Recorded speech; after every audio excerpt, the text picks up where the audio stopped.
তারা mob create করতে চায়, তারা দোষারোপের রাজনীতি করতে চায়, তারা হাদিকে রাজনৈতিকভাবে হাতিয়ার হিসেবে ব্যবহার করতে চায়।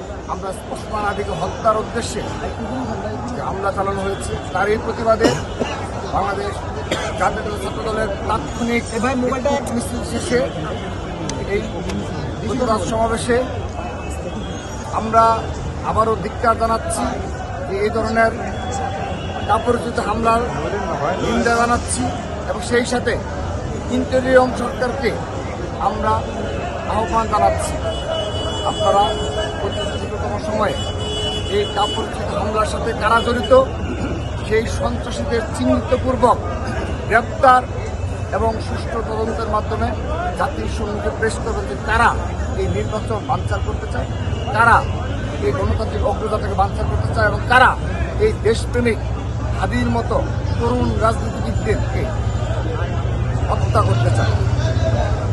আমরা সেই 5 আগস্ট পর থেকে বারবার বলে এসেছি এই দেশের আইন শৃঙ্খলা পরিস্থিতি খুবই অবনতি ঘটেছে। এর উন্নতি হওয়ার কোনো লক্ষণ আমরা কখনো পাইনি। তার এই ধারাবাহিকতায় আজ এই উসমান হাদির উপর এই ধরনের একটা হামলা হলো এবং তিনি জীবন মৃত্যুর সন্ধিক্ষণে রয়েছেন। আমরা তার জন্য আবারও দোয়া করছি। ছাত্র দলের সকল পর্যায়ে নেতাকর্মী একজন জুলাই যোদ্ধা হিসাবে এবং তরুণ রাজনীতিবিদ হিসেবে আমাদের সহযোদ্ধা হিসেবে আমরা তার জন্য দোয়া করছি।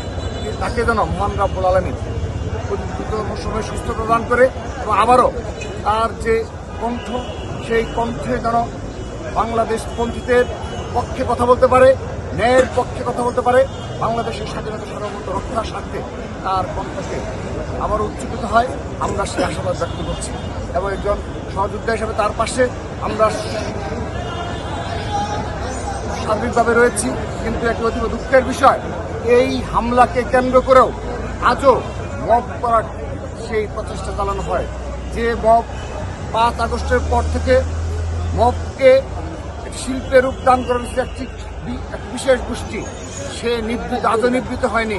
আজও এই হামলার উপর হাদির উপর হামলাকে কেন্দ্র করে তারা মব ক্রিয়েট করতে চায়, তারা দোষারোপের রাজনীতি করতে চায়, তারা হাদিকে রাজনৈতিকভাবে হাতিয়ার হিসেবে ব্যবহার করতে চায়।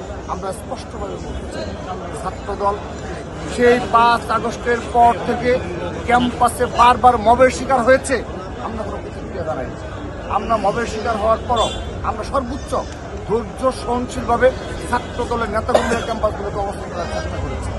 আমরা হলে অবস্থান করতে আমাদেরকে বাধাগ্রস্ত করা হয়েছে। আমাদের হল কমিটি দেওয়ার পর কীভাবে একটা মব ক্রিয়েট করা হয়েছে, বলা হয়েছে লেজুর ভিত্তিক ছাত্র রাজনীতি কিংবা ক্যাম্পাসে ছাত্রদের থাকা যাবে না বলে বাংলাদেশের সকল ক্যাম্পাসে মব ক্রিয়েট করার একটা প্রচেষ্টা চালানো হয়েছে। এর নেপথ্যে কারা রয়েছে, ছাত্র সমাজ অবগত রয়েছে, আমরা অবগত রয়েছি। কিন্তু তার বিরুদ্ধে আজকের দিন পর্যন্ত ছাত্রদের কোনো প্রতিক্রিয়া দেখায়নি। কিন্তু যদি আপনি বাংলাদেশের যে স্থিতিশীলতা, বাংলাদেশের যে সাধারণ জনগণকে একটি স্বাভাবিক সুস্থ জীবন এবং জীবনমান উন্নয়নের জন্য যে গণতান্ত্রিক অগ্রযাত্রা, তাকে যদি বাধাগ্রস্ত চান ষড়যন্ত্র করেন, আমরা কিন্তু কোনো মবকে আমরা প্রশ্রয় দেবো না, আর কোনো মবকে কোনো প্রশ্রয় দেবো না। আমরা সতর্ক করছি, দয়া করে সহনশীল আচরণ করতে শিখুন। ষড়যন্ত্রে লিপ্ত হয়ে খুনি হাসিনা যে তার যে ধরনের প্রত্যাশা, সে ধরনের প্রত্যাশার পক্ষে আপনারা কাজ করবেন না। তার যে মনোভাব, তিনি সে মনোভাব করার জন্যে আমরা যেটা প্রাথমিকভাবে জানতে পেরেছি, হাদির উপর হামলার সাথে প্রাথমিকভাবে এই ফেসিস্টরা জড়িত বলেই আমরা জানতে পেরেছি। সেহেতু আমরা সতর্ক করছি আবারও, দয়া করে এই ফেসিস্টদের সহযোগী হিসাবে কোনো ভূমিকা পালন করবেন না।